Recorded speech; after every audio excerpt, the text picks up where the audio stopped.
Performance marketing today is noisy. More automation, more AI, and less clarity. Budgets are under pressure, and marketeers are under often judged on dashboards, not real business impact. That's why today's conversation is actually important. My guest today is Ovais Ahmad, founder of Senator We Run Ads, a performance marketing consultant, trainer, and strategist, and he's one of the voices that I trust in this space. And Thank you. today, thank you. And today we're going to cover a couple of topics from the state of performance marketing today in 2026 and beyond. How can actually people joining into performance marketing land jobs that make sense to them, and how to take advantage of AI, real AI use cases, not just hype. So yeah, Ovais, welcome to the show. Thank you so much for having me. Glad to be here. Yeah, finally. And the weather today, I was just telling you and also the editor before the episode that the weather today is so nice and it's more into Yeah. sleeping. Yeah, exactly. It's more like I want to sleep. I don't want to go out of home. But yeah, always let's start by your journey. If you can tell the audience about your journey, how you started, and where you are right now, it will be very helpful. Yeah, definitely. So I started my digital marketing journey early 2014. And when I basically graduated from my university, and all of my friends were going to be software developers. And that was like an obvious choice at that moment. But at the same time, I had an interest in digital marketing and advertising because I had a friend who used to own a newspaper, his parents, and we had a little bit of experience with implementing DFP. And also, I understood cookies, how ads are shown, how it's monetized. And so, my first job offer I got was basically in digital marketing. Mm-hmm. And at that point, everyone was like, "Man, what is it? What?" Mm. Even for first few years, I had to explain what I do, what as a digital marketer. Mm-hmm. Even my parents, they never understood. I'm talking about 2014. They never understood what digital marketing as a career is. Yeah, What same. do you mean we show ads? Mm. So, but at that point, I mean, there was less saturation. So, my first job was on publishing side programmatic platforms like DFP. And then, because there was less saturation, at the same time, Google decided to expand their support for the publishers across the globe. And they basically started a pilot team when it comes to programmatic platform support, DFP. Now it's called Google Ad Manager. I was one of the first few batches who was hired and trained on DoubleClick technology, DoubleClick suite of products, and that's when I learned about programmatic advertising. And to be honest, it later helped me a lot. I'm just telling you from the beginning because I got trained on these platforms, let's say Google Analytics and DoubleClick products from the engineering team who actually develop these products, Mm-hmm. right? So I always felt that I have a deeper understanding technically and kind of how these things work in the backend. So worked with Google for 2.5 years, and in between I was promoted as a trainer. So I used to train other people. Like if you have an issue with your DV360 or Google Ads, right? You reach out to a particular team, or you have a technical account manager assigned to you. So those people got trained by trainers like me. So I used to Mm-hmm. train those people, right? And I worked there, like this was first 4 years of my career. And then I one day I decided, oh, that's enough about learning technology, but I need to see how it's used in real life. Mm-hmm. That's when I moved to Dubai, and that was my first agency side role. I worked with an agency called Bhupin in Dubai, and yeah, it was new for me. It was again exciting for me for a while.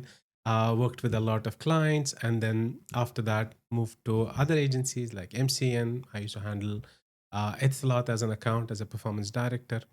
After that, at the same time, to be honest, because I was a trainer in Google, I always was passionate about training, Mm-hmm. but it was only action, Mm-hmm. and I just had this thing that okay, I want to train. So I started training in universities in Dubai on weekends, etc. But it was draining. Like you work in an advertising agency for 5 days, then you on weekends you have to train. It was really Too draining. much, yeah. And suddenly I got an idea. Why don't I create content on YouTube? And because I had this thing in mind at that point of time, it's around 2020. uh, about passive income and all those things. Like YouTube was an obvious choice. It's a business at the end, there's no investment. So it checked all the boxes. So I started my YouTube channel, and I saw good traction, to be honest. And then I quit my job. I was doing YouTube full time for a while. And after that, like for a year, my channel grew from 3,000 subscribers to maybe 10,000. My channel got monetized. Like I used to get good amount of ad revenue, and I got one or two sponsors as well. So I was like, oh, this thing is great. But at the same time, I got a very good opportunity in Germany with Delivery Hero, the company that owns Talabat. So I moved to Germany for 2 years, but because of tax and all those issues, so I had to come back to Dubai. And but since then, it's full time.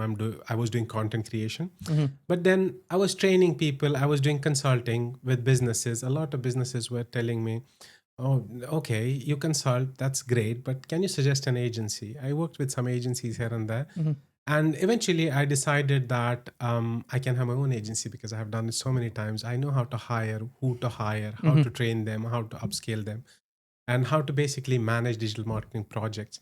So I started an agency as well. So basically, at the moment, Senator Veeranats, we have three offerings. We have for self-learners, so we have courses, we have digital products, etc. And then for businesses, we have two solutions. One is done for you, like a traditional agency. We do everything digital marketing for you. You just give us budgets and objectives. And then done with you. This is a new product we just launched a while ago, which is basically an entrepreneur. He wants to handle his own digital marketing because of any reason. He's frustrated with the agencies, or he just wants to take care of his marketing on his own. So we just provide guidance basically. There's a guide assigned to him, and there are sessions with other like-minded people, etc. So that's where we are now. Oh man, what a journey.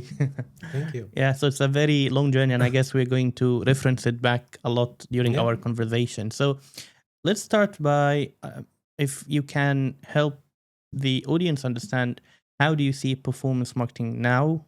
We are almost at 2026. I guess by when this episode will be live, it will be 2026. So how do you see performance marketing right now? Since I have been working 2014, this performance marketing, digital marketing, this industry, I think it changes every 2 years completely. It's all together. There was a stage when big clients would be like, "Are you able to show our ads on BBC?" We'll be like, "Yes." Really? How do you do that? And then, oh, we are not getting traffic. Oh, the quality of traffic is not great. Then the discussions move to, oh, how many leads are we getting? The quality of the leads, and then ROAS and all those things. Now AI. So at the moment, I think performance marketing is very important for a lot of businesses at the moment, because all the clients I work with, I talk to, mostly because there's so much. See, the thing is, when it comes to digital businesses, what AI did is it made it very easy to create SaaS products and a lot of other companies. So what happened is there's a lot of saturation and competition. Now, what decides if a business will be successful is how much reach you have online, how much quality reach you have online. And how do you get that as a new brand is performance marketing. So I think performance marketing is very important, but in terms of shape, how it has changed on multiple fronts. Now, few years ago, if you talked to a performance marketer, the second question you would have asked him is, "What do you do?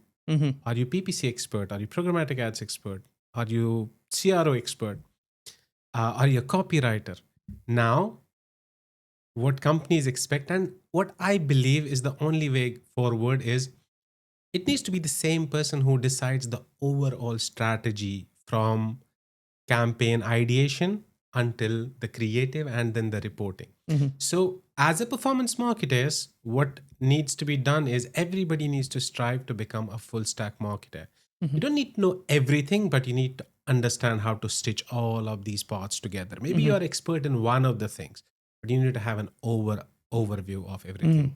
No, I agree. This is the whole idea of the T-shaped marketeer when it comes to adapted by to performance marketing, that you can actually have this speciality maybe on paid search, but you also know how to run paid social. You know how to budget allocate, you know how to set the budget, you know how to track the events and all of that. So I guess that's what you were trying to go more holistic in Yes, performance marketing. exactly. But what are the challenges that people that they try to be holistic face when they move from being specialist, very specialist, to holistic? Do you think it's more like I need to specialize deep first and then go holistic, or do I need to be holistic first and then go deep? I would always suggest to first go deep and then go wide. Because to be honest, if you talk about when it comes to performance marketing, specifically media buying, most of the share goes to, let's say, Google ads, Meta ads, TikTok ads, and maybe programmatic ads. And if you think about it, I believe, let's say, Google ads is mother of all advertising platforms. If you know Google ads, it'll take, if you're an expert in Google ads, you have run all types of campaigns, let's say YouTube, search, everything, and you have never seen Meta ads. If you go there, intuitively, you can set up a very good campaign there because it's the same logic, right? So, what I suggest always for beginners is go deep, learn one platform all in, go all in, and then it'll take you very less time to go wide because everything you will have a lot of intuitions about, okay, what does it mean? So yeah, that's my suggestion. It makes sense, but also we can make it more um,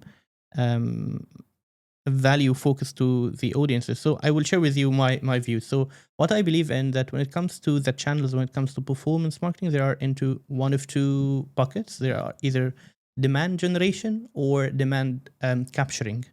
The thing with Google that they are more into demand capturing. You already have a brand, people know you, people searching for you, you can see.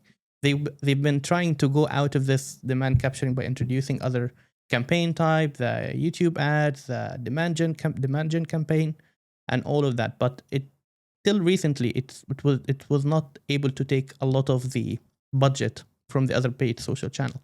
So understanding this first, that yes, it's much more than creating the campaign from a technical perspective. You know what this button does, but it's more about also understanding the psychology, that here people are searching for us, but here on paid social, for example, we need to do something different to grab the attention of the user.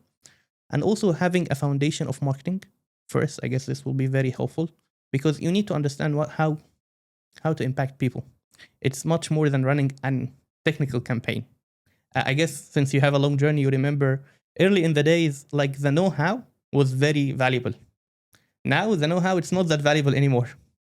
Exactly. No, I mean, I was going to that point. If you watch any of my videos where I'm suggesting basically, so my content is always based on one of the three pillars. Either it's lifestyle, digital marketing lifestyle, what should you expect from this, industry and career, etc. The second one is tutorials. I talk about technical stuff. Okay, this is how you run a demand gen campaign. This is the best structure. The third one is always about like where we are going as an industry. So if you check any of the third pillar content on my channel, this is what I always mention. As a digital marketer or performance marketer, you are a marketer first, then you are performance, digital, or whatever your niche is. Marketing is the most important thing because as a digital marketer, you're a marketer first. So understanding marketing is very important. Few years ago, no, because the teams were sitting in silos. A guy running PPC, that's all he did. If he doesn't even know what the client is doing, what they're selling, what their objectives are, whatever, doesn't matter. The media planner will go and tell him, listen, these are the keywords, these are the three products they sell, this is what we want, this is the cost per lead or cost per sale we want. That's it. But now, because as I told you, as a full stack marketer, you need to be someone who understands marketing. What does this brand need? A new brand comes to you, says, listen, we just launched our own jackets, custom jackets or custom watches. Now you cannot tell them, okay, let me run search campaign and all. You first need to tell them, okay, how do we strategize? Where do we position you? Because there's so much noise. So marketing is the most important skill for any digital marketer at the moment. I agree with you there. And also, you can also relate to this, that when you go now to the ad account to create a campaign, even the new one, old one, it's become way easier than it used to be. Now you have automation that actually make everything simpler.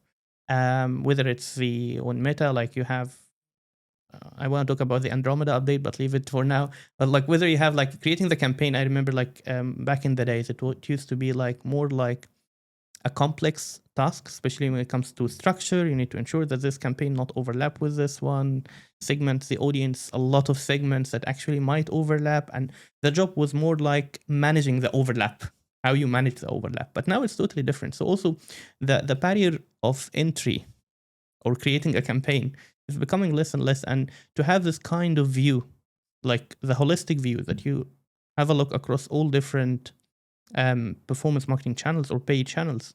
And also you have the marketing understanding. So you can actually strategize that, yeah, it's okay. I'm not going to run Google Ads campaign for it now. I'm going to focus on paid social because we're just starting a new brand and we need to create this kind of awareness. So this kind of understanding that new, in my opinion, that beginner should try to achieve, or it should be the goal. Yes, I mean, see, what I believe is, and I have heard it from people who are in engineering teams of these tools who develop Google Ads, Meta Ads platforms, they work on these platforms. The goal of these companies was always to create these platforms for end user.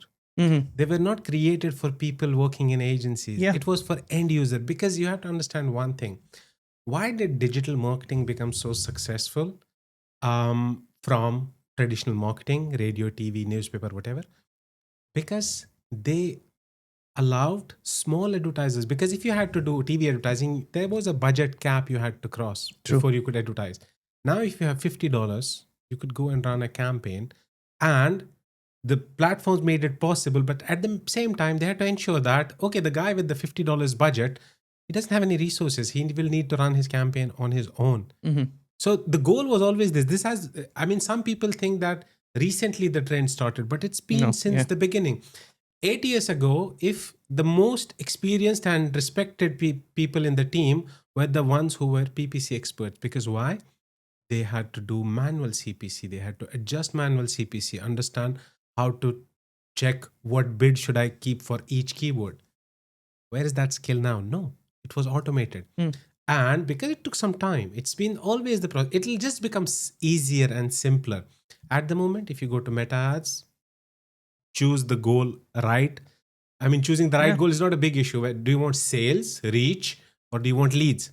And then you create a campaign, you create one ad set. Any ads you have, just dump it there. It's going to work. Yeah. A few years ago, are we using CBO, ABO, campaign structure? We have the top of funnel, then we have lookalikes, then we have retargeting, and I don't know what. So it's just going to be easier anyways. And this has been a gradual process since I understand about digital marketing. Yeah. And I guess also you're noticing that the value is becoming elsewhere. Like the value right now, it's not on the ad account, it's actually of the work that you do outside of the ad account. Exactly. Like when it comes to Meta, like how the what is going to make the difference, it's not the campaign, it's actually the ads that you're running, and how much time did you use to develop those ads, thinking about a winning ad, thinking about hook of the ad, thinking about the what kind of feeling you want to trigger when a customer see your ads. And on the other side, you have the events to collect the data of your ad accounts and all of that. And a lot of people, and I guess you see it too all the time, that you look at the setup, it looks correct, but it's actually not correct. Like, I mean, when you try with the pixel tracker to try to see if it's implemented, you see, yeah, correct, it's implemented, but it's wrong value. So many primary actions that actually dilute the data that the ad accounts gets. So those two are actually now are the places that you can generate value, not on the ad account itself, whether it's Meta or Google and all of that. Yeah, I mean, it goes back to the same thing we discussed. What's becoming more important is the marketing understanding than the tools, technical tools, because that's getting easier day by day. Yeah, true. That's right. But now, how can companies decide to hire? Let's say right now I have my own business. I want to decide, do I need to hire someone to take care of all of this in-house? Should I work with Ovais to do it for me, or should I work it with Ovais to actually work with me on it? So how they should make the decision? If I'm hiring for my agency, because I do consulting for other companies, I help them hire as well. The first thing, apart from the regular attitude towards work, trainability and all, the first thing I look for a digital marketer is how much business acumen does he have? Does he understand the business the way I want him to? Because as if you don't understand the business, what you're working for, cannot be a good digital marketer. I think that is becoming very important. The second thing is how much experience do you have? How many types of clients have you handled? Because then what eventually happens is that there's a learning for if it's just a new guy, very sharp, brilliant, understands marketing, understands business acumen, it'll take him a budget and some time to reach to certain conclusions, which a guy which already has worked on different kind of accounts and different kind of clients, he already has. So you save on that time and that budget. But these are the two things I look at. Mm-hmm. So the first one was the business understanding. And what you mean about business, not business in general, or do you mean the industry No, itself? that particular business. So because not everyone can understand businesses. So for example, if you work with, let's say, a hospital, right? So the digital marketer should understand, okay, this is a hospital. They provide a service. For example, let's say it's a clinic who do cosmetic surgeries. And then he needs to understand, you know what, I should go back to the data and understand what is the average lifetime value of a customer. How many times do they come? Once the first time they visit the clinic and do a particular procedure, what is the average return rate? How many people come back? How much do they spend on an average for next 3 years? And then he goes back to the media metrics. He's like, no, this cost per lead seems justified because for the next 4 years we are going to make a lot of money. And then he needs to tell this to the chief technical officer, chief marketing officer. Listen, this is the analysis. This is what the data says. If we are looking at long-term growth, next 3 years, on an average, this customer is going to come this many times. This is the average they're going to spend with us. So this cost per lead is justified. It's just one example. Just a clinic. So there can be other businesses as well. This is a brilliant example because it touch on the point that a lot of times when performance marketers try to optimize too much, to try to bring like the CPL, cost per lead, to the lowest number possible, they actually harm the business than benefiting it.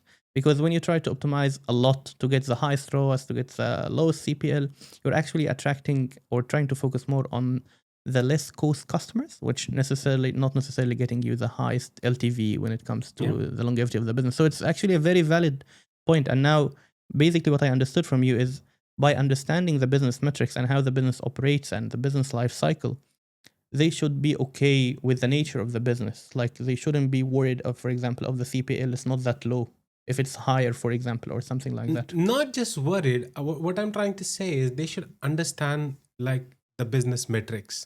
So, for example, I work with a distributor, right? And what used to happen is, I'm a consultant. The team there, I talk to them and they're like, oh, this campaign is not working. We did, let's say, a particular type of campaign.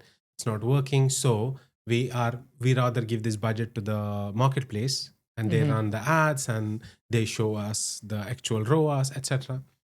And I told them, listen, but your distributors, even if there are sales from offline channels, let's say from a Carrefour, it goes through you.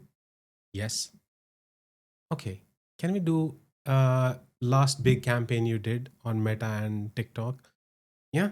This was the duration. Okay. Can you talk to the team, relevant person, whoever it is, and show me this month compared to 2 months after this, compared to 2 months before this, and let's see the sales uplift from offline channels. There was a clear sales uplift. And I'm like, it's working, but on the other side. Yeah.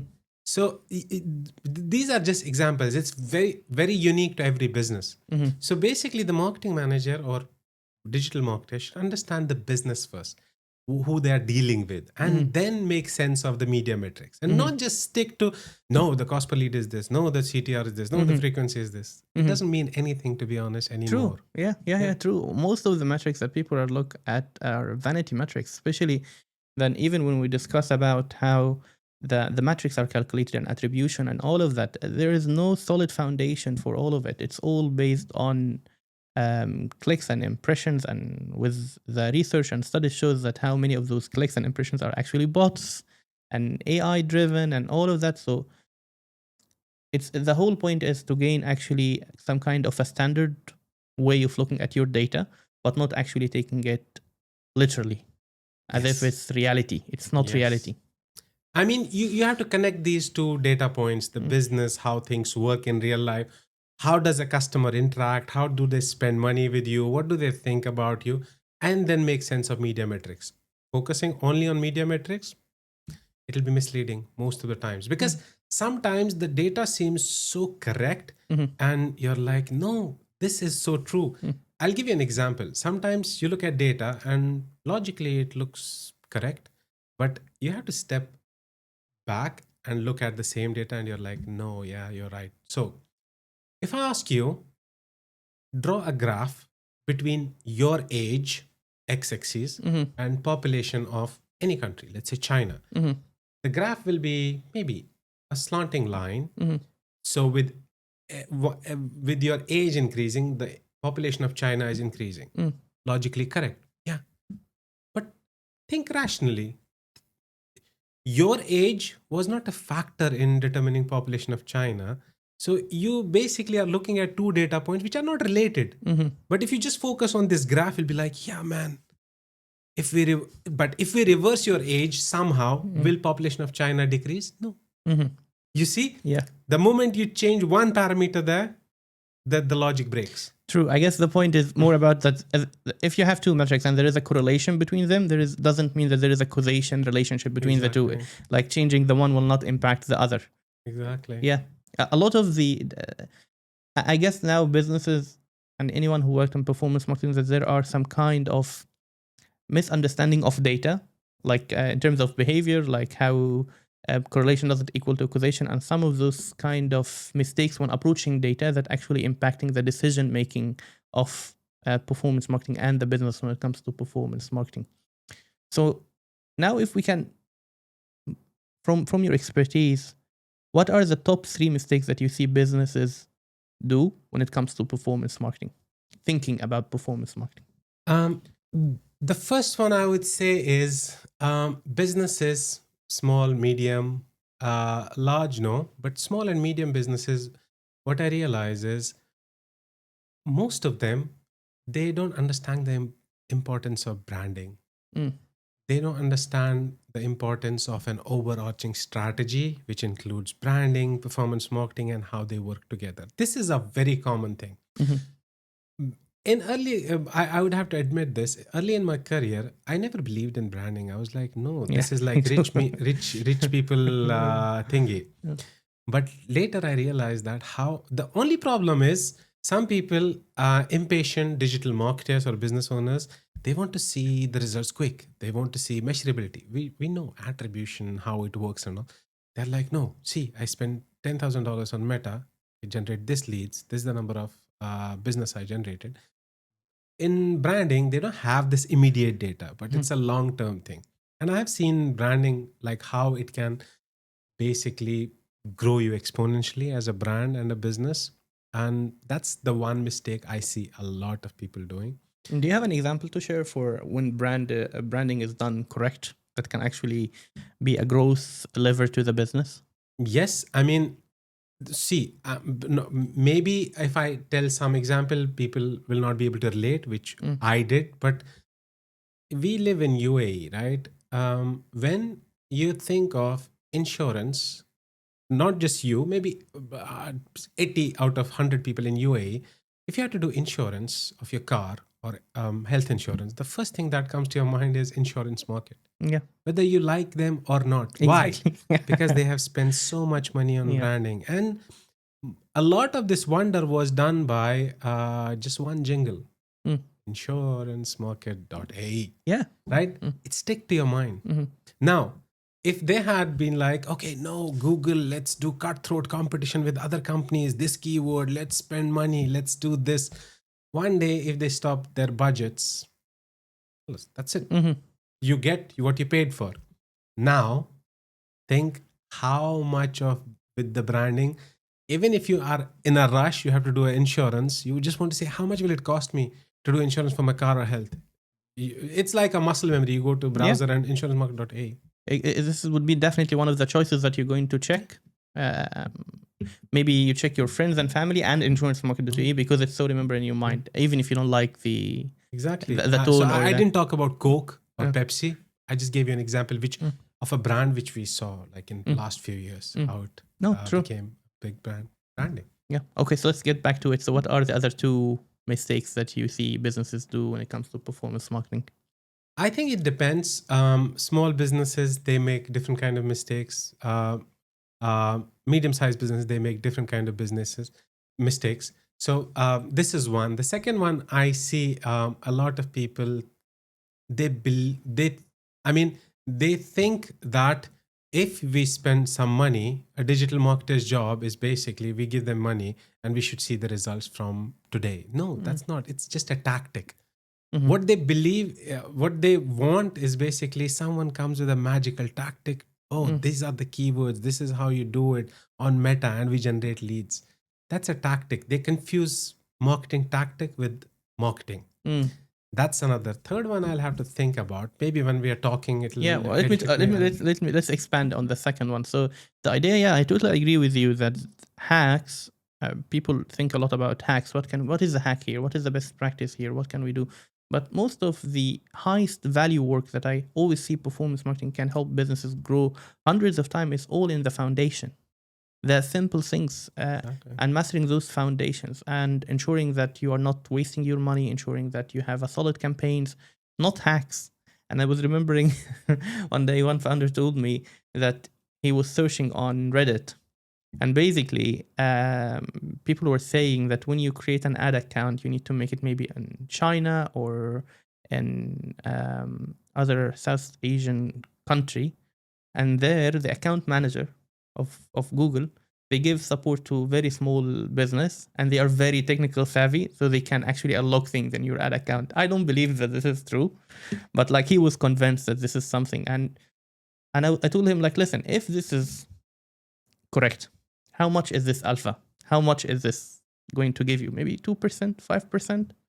Let's not worry about the 5%, let's worry about the 80%, 90%. Once we get there, then we can actually see what we can do more. Yeah, I mean, people believe in hacks. And the third, okay, I can tell you the third problem I see.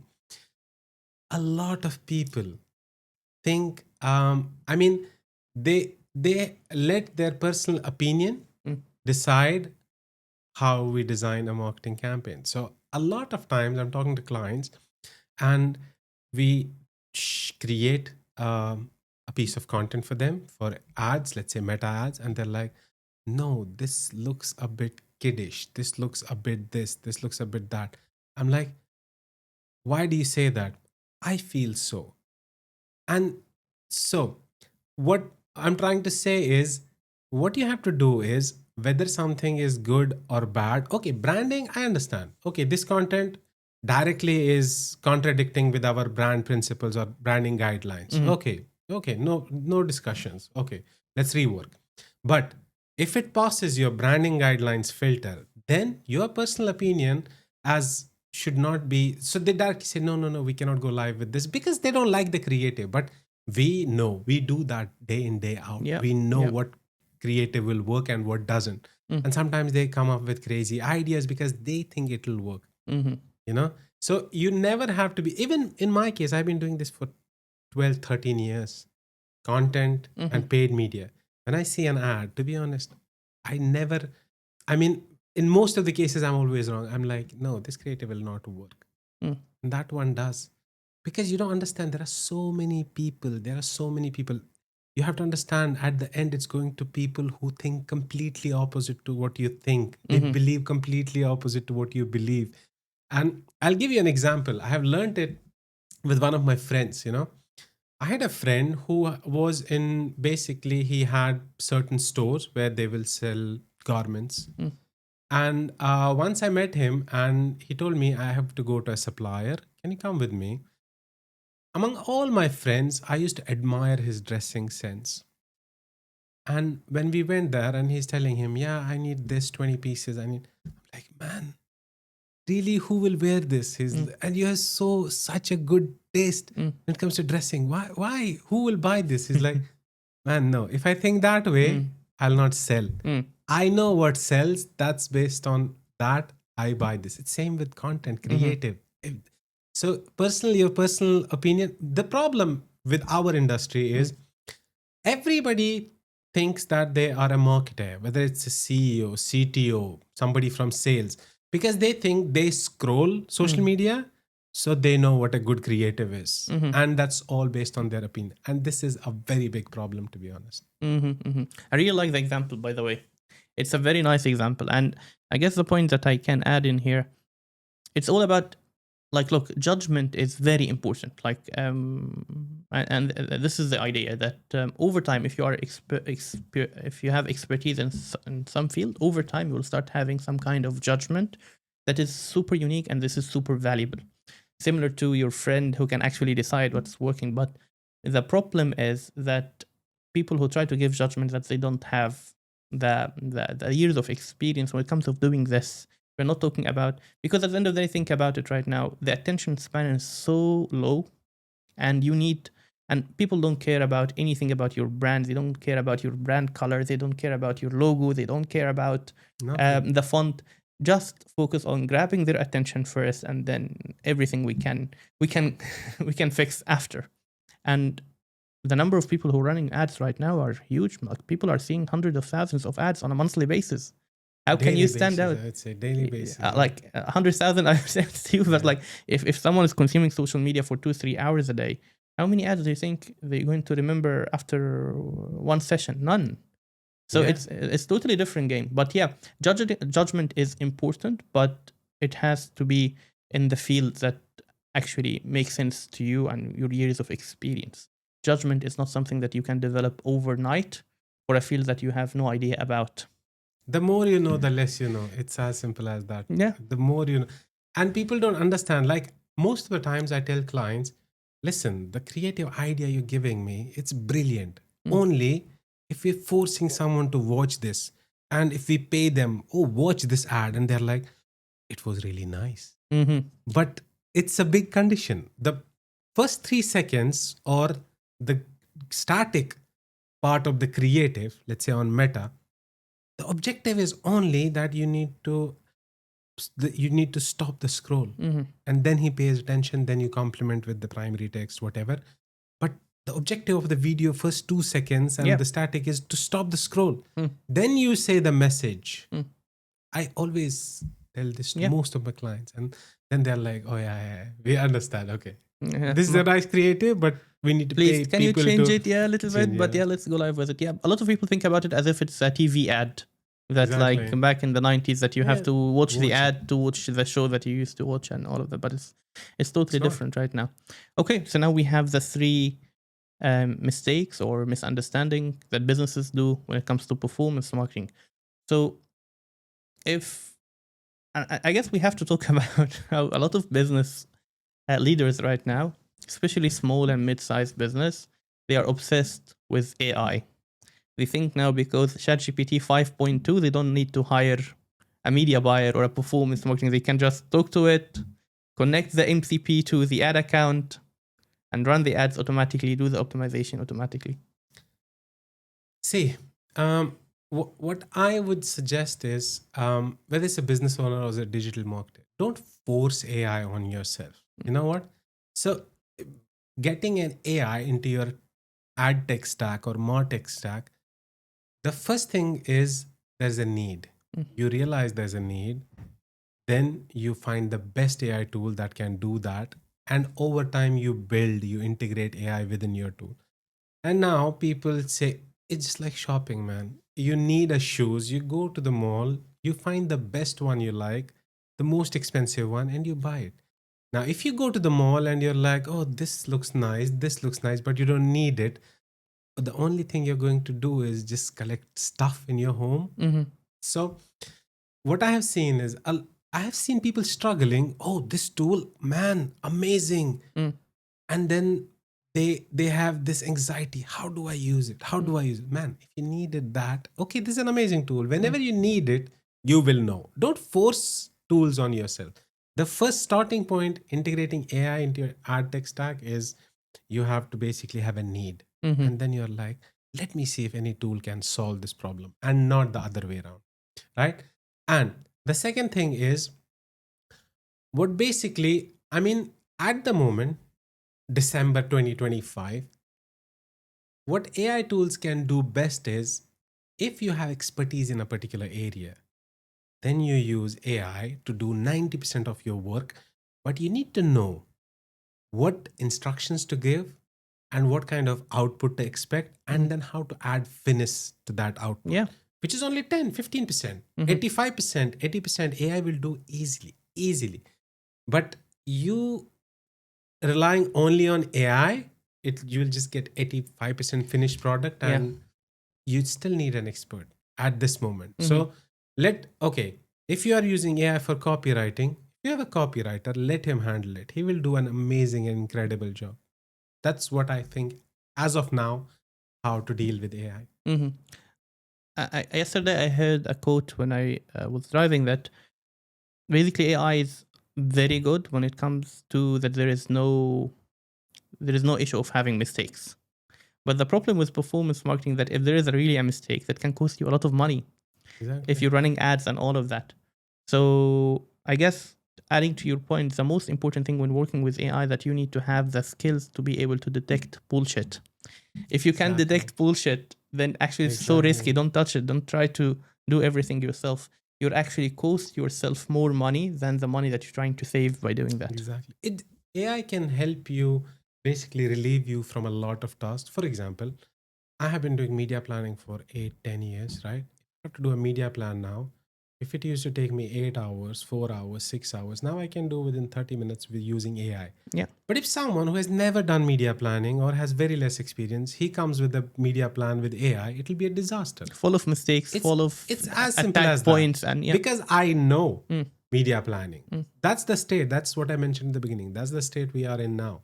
If you're an expertise in something, AI can just help you do things faster, more efficiently. But the one criteria is you need to know that thing, that field. Tell you a funny story that actually did not happen but happens every day. That you have a lot of business leaders and maybe marketing directors and all of that, and maybe they will think that they will connect Claude MCP to your ad account and basically ask them like, what kind of optimization can I do today, or what's missing and all of that, and it will look at the ad account, it will look at the data, and it will start picking up all the metrics that maybe, yeah, your CTR has dropped, your cost Just like the impression optimization dashboard. yeah, It's yeah, exactly the same. yeah, and then they will try to get back to you or the person managing the ads like, why this is happening? Why? Yeah, this is happening by design. Like this point that they don't understand that by trying to over optimize for things, you're missing the context of the business. And that's what I said in the beginning. A digital marketer needs to have very, very important understanding of the business. And then he will come back and see, oh, this keyword has very high CPC. But when he understands the business, he knows the people who are searching for this, what they mean for the business. This is just one example. Yeah. That's what I said. And one more thing, if you had asked me, like you asked me, what are the biggest mistakes business owners do? If you ask me what are the business mistakes performance marketers do, I would say over optimization. Man, over optimization it's disastrous.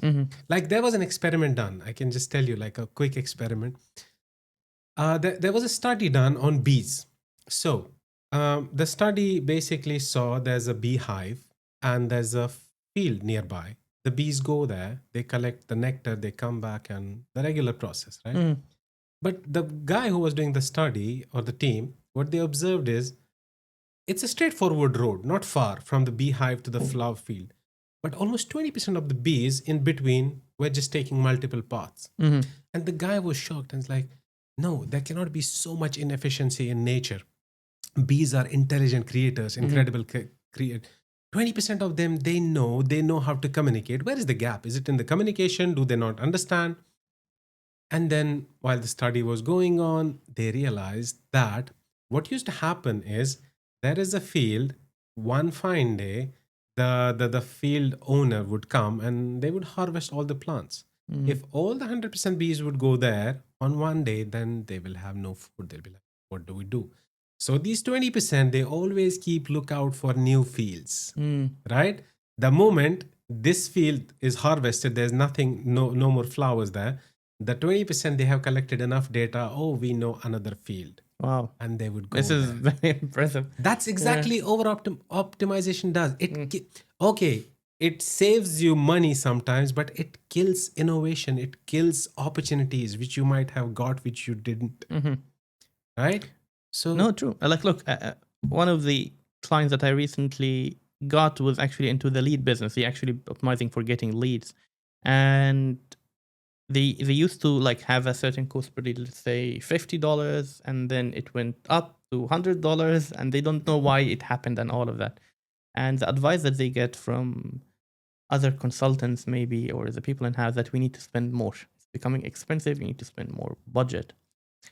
And when I checked actually the change history, the team in house were doing so many changes each and every day, that actually just by understanding what is the root cause of the problem, let's fix it and let's wait. Cost per lead went down 70%. 70%. Like, in terms of like this idea that your hard work shouldn't be on the ad account.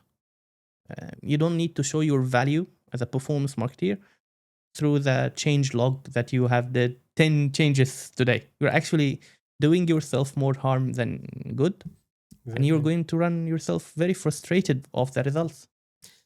I see it happening a lot because, to be honest, what happens is when you work with a client as a consultant or an agency, in the beginning they see a lot of traction. Oh, this keyword approval, that ad copy, this budget, Yeah. budget change, product, new product, whatever. Once all the campaigns are live, then the communication reduces a bit. But as a digital marketer, if you're good, you guys are good, you still work on, but you work kind of on things which the client doesn't see. They don't see a lot of messages. The group is silent and they feel like they're not doing anything. And some guy someday decides that, no, I need to get worth of my money. And then they force the agency, what are we doing? And if the agency or the consultant is not experienced, they start doing all this. Exactly, yeah. Now, it's partly mistake of digital marketers as well, because as a digital marketer, you first have to market your work. You need to tell the client, your communication needs to be good. You need to tell the client that what if you're doing good work and you don't communicate it with the client, for them you're not doing good work. It's as simple as that. Yeah. If you say, no, I'm an introvert, but I'm a genius marketer, to be honest, long term the client wouldn't care. I'll give you an example. One of my friends, he had a car, and what used to happen is whenever we would drive, in the first 10, 15, 20 minutes, whenever there was a gear change within the transmission, we would feel a bit of a jerk, right? And he would just thrash the company. He would be like, man, this is garbage. I'll never drive this car again. This brand, my bad experience, whatever. And one of the friends said, actually, one of my friends had this car. What you need to do is whenever you start the car, you need to wait for like 15, 20 seconds so that the transmission fluid and engine fluid and all, it runs across all. He's like, no, man, come on, I cannot do that and all. And he went to a garage basically. And he's like, can you check? Some other friend told him that it might be issue with the gear mount. You have to change it, whatever. And the guy there, I was with him, and it's like maybe 2 years ago. And the mechanic there, he was very smart. He's like, listen, my friend, come here. He took him to other car. They were fixing transmission and engine and whatever, like it was there. He's like, look at this. It's a very, very complicated machine. It's engineering marvel, this engine, this transmission. See, until you wait for the car for the fluid and all, that's what you will feel. And the guy's like, yeah, it makes sense. And he started appreciating the car. He's like, yeah, man. Because the guy was able to communicate, it's an engineering marvel. Until then, because we are so used to cars being so compact, you go, start, and drive.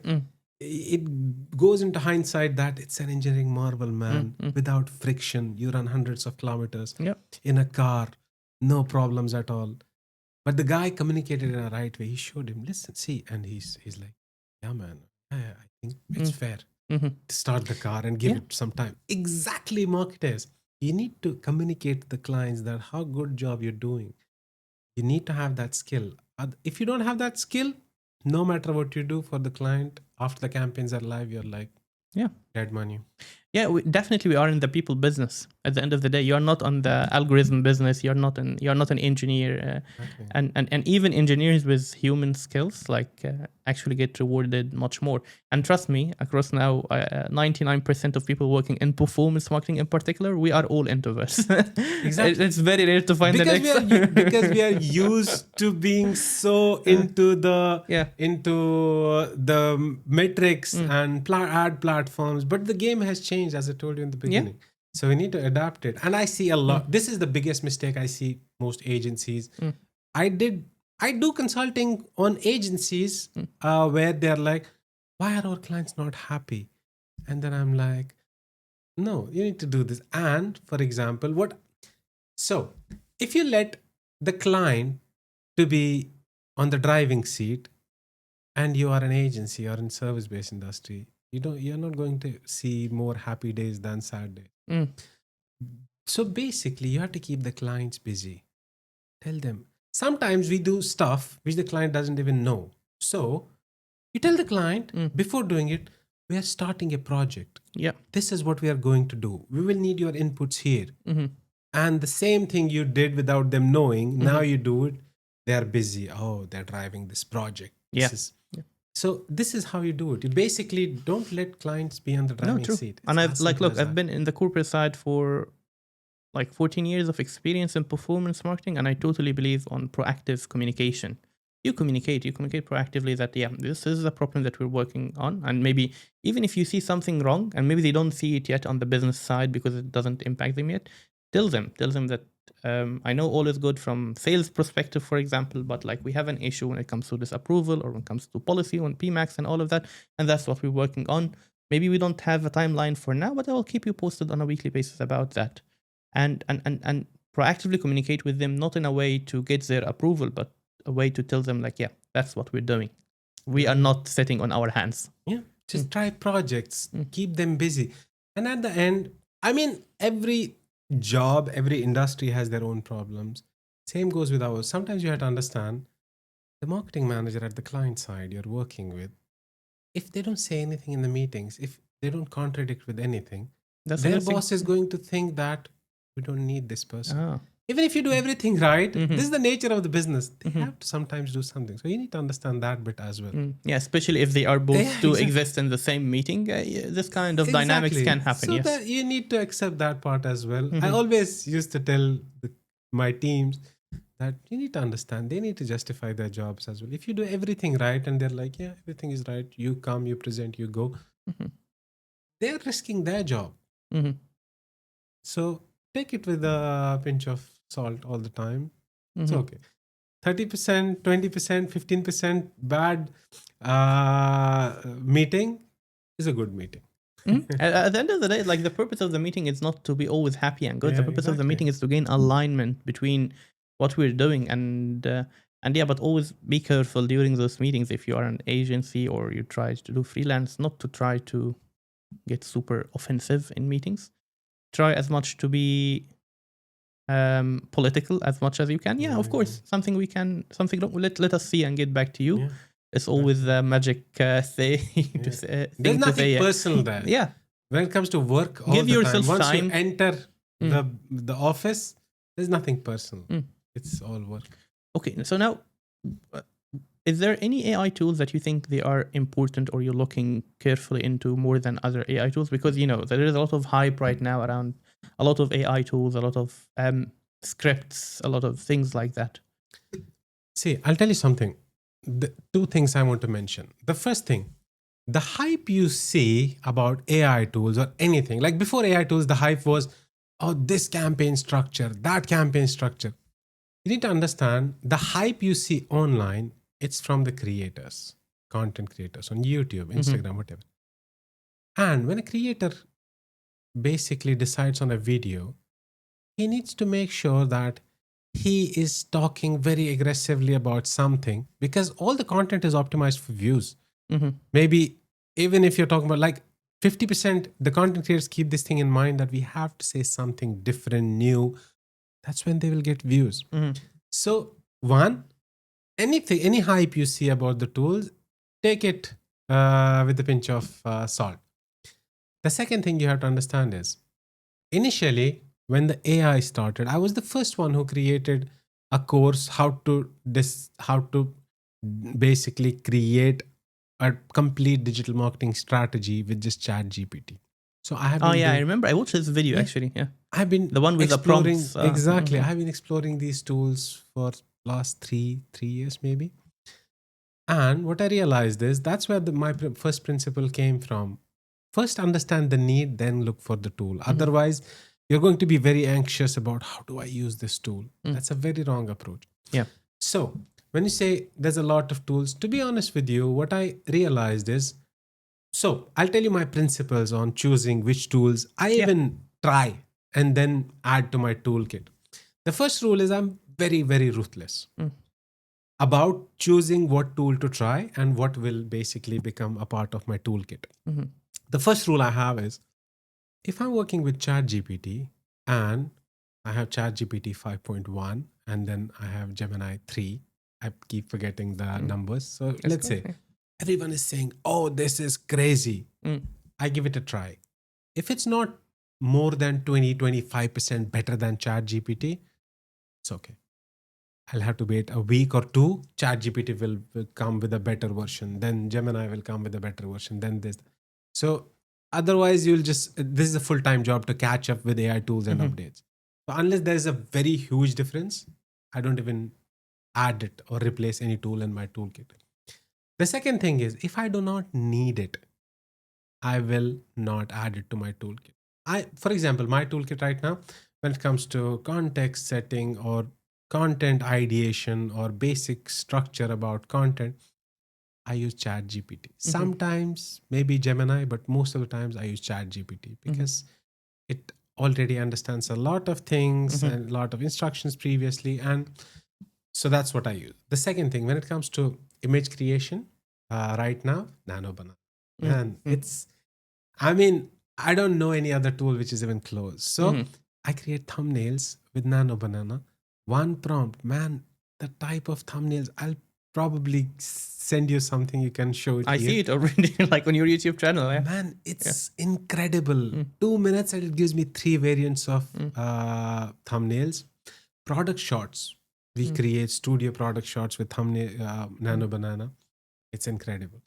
Then we use other tools, for example, RCADs Mm. for UGC content. But then, okay, a lot of people think that we have reached to a level where we can disguise Mm. um, AI UGC content as real content.